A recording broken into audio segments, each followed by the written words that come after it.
అన్నమయ్య జిల్లా రాజంపేటకు చెందిన జనసేన పార్టీ నాయకులు అకాల మరణం చెందిన శ్రీ చంద్రరాజు శ్రీనివాసులు రాజు గారి కుటుంబానికి జనసేన పార్టీ నాయకులు పవన్ కళ్యాణ్ పంపిన జనసేన బీమా పథకం కింద 5 లక్షల రూపాయలు అందజేసిన రాజంపేట జనసేన పార్టీ పార్లమెంట్ అధ్యక్షులు అంతికారి కృష్ణ మరియు రాజంపేట జనసేన పార్టీ పీఓసీ దినేష్.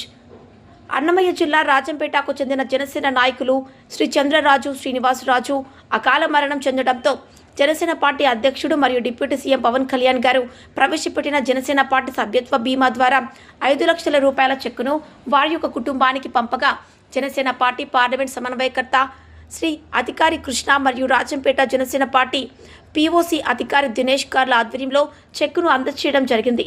సందర్భంగా అధికారి కృష్ణ మాట్లాడుతూ శ్రీనివాసరాజు మరణం వారి యొక్క కుటుంబానికి తీరని లోటు అని, వారి యొక్క కుటుంబానికి మనం ఎంత చేసినా తక్కువే అని, జనసేన పార్టీకి శ్రీనివాసరాజు గారు ఎంతో విధేయుడుగా పనిచేశారని, జనసేన పార్టీ అభివృద్ధికి తన వంతు శక్తి వంచన లేకుండా ఎంతో కృషి చేశారని, జనసేనకు ఆయన లేని లోటు ఎవరు తీర్చలేరని, వారి యొక్క కుటుంబానికి అన్ని వేళలా పవన్ కళ్యాణ్ గారితో పాటు నేను సైతం తోడుగా ఉంటానని తెలియజేశారు. ఈ సందర్భంగా ఆయనను తలుచుకుంటూ ఆయన ఆత్మ ఎక్కడున్నా సంతోషంగా ఉండాలని మనస్ఫూర్తిగా దేవుణ్ణి ప్రార్థిస్తున్నానని తెలియజేశారు.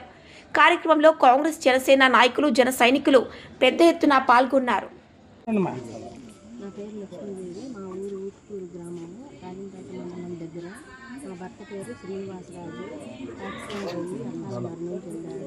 పవన్ కళ్యాణ్ గారు నాకు సాయం చేసినందుకు ధన్యవాదాలు. జై పవన్ కళ్యాణ్.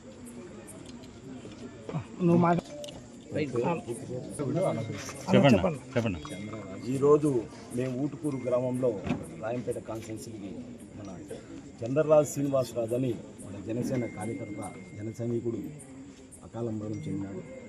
ఆయన సభ్యత్వం మీద మనము పవన్ కళ్యాణ్ గారు వల్ల ఇటువంటి జరుగుతాయని తెలిసి మన వంతు ఏదో చేయాలనే ఆయన ఆలోచనతో ఒక ఇన్సూరెన్స్ ప్రోగ్రాం, అంటే ఇన్సూరెన్స్ మూలకంగా ఒక కార్యక్రమం ఏర్పాటు చేసినాడు. ఆ కార్యక్రమంలో మనం ఇక్కడ అకాల మరణం చెందితే 5 లక్షల రూపాయలు బీమా కింద మా ఇక్కడ జన సైనికులకి చెందుతుంది.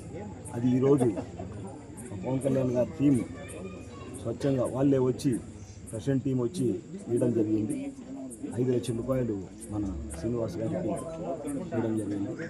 ఇటువంటి పవన్ కళ్యాణ్ గారు ఎందుకు ఆలోచిస్తారంటే, మన జన సైనికుడు అనే వ్యక్తి ఎక్కడ పోయినా కూడా జన సైనికు మన వంతు మనం ఏదో చేయాలని తపన పవన్ కళ్యాణ్ గారి. పవన్ కళ్యాణ్ గారు నరేంద్ర మోడీ ఊరికి చెప్పలేదు ఇతను తుఫాన్ అని. వాస్తవంగానే తుఫాన్ అతను. ఎందుకంటే సొంతం చూసుకోడు, వెనకలున్న నా వాళ్ళని చూసుకోవాలి ఫస్ట్, మన తర్వాత వాళ్ళలో నేను ఉండాలని ఆలోచించే వ్యక్తి పవన్ కళ్యాణ్ గారు. అందుకోసము ఈ కార్యక్రమం ఇండియాలోని ఫస్ట్ 5 లక్షలు పెట్టింది కార్యక్రమం పెట్టింది, బీమా కార్యక్రమం పెట్టింది పవన్ కళ్యాణ్ గారు. మళ్ళీ తర్వాత దాన్ని చూసి ఇంకా కొన్ని పార్టీలు కూడా ఈ మధ్య పుట్టినారు. కానీ పవన్ కళ్యాణ్ ఆశయం అంతా జన సైనికుడు నన్ను నమ్ముకునేవాడు బాగుండాలా, వాళ్ళలో నేనొక్కనే బాగుండాలని ఆలోచించే వ్యక్తి. అటువంటి వ్యక్తి మనకు రాజకీయంగా దొరకడం అనేది చాలా అరుదు. అటువంటి వ్యక్తికి మనం అందరము థ్యాంక్స్ చెప్పాలి. ఇక్కడ ఈ శ్రీనివాసరాజు పాపం చేరడం మా అందరికీ చాలా బాధాకరం, చాలా బాధ. కానీ ఏదో మన వంతు పార్టీ వంతు ఏదో ఒకటి జరగాలి కాదు కాబట్టి ఈ ప్రోగ్రాం పెట్టినారు. ఇది ఈ సభ్యత కార్డు విషయంలో ఈ బీమా వస్తుంది కాబట్టి వాళ్ళకి ఇంటికి కొంచెం ఆసరగా ఉంటుంది. మనం ఇచ్చింది ఏదో జరిగిపోదాన్ని కదా, ఆసరగా ఉంటుందనే ప్రోగ్రాం పెట్టినారు. ఆ పవన్ కళ్యాణ్ గారికి మేమంతా ధన్యవాదాలు తెలియజేసుకుంటాం. జై జనసేన, జై పవన్ కళ్యాణ్ గారు.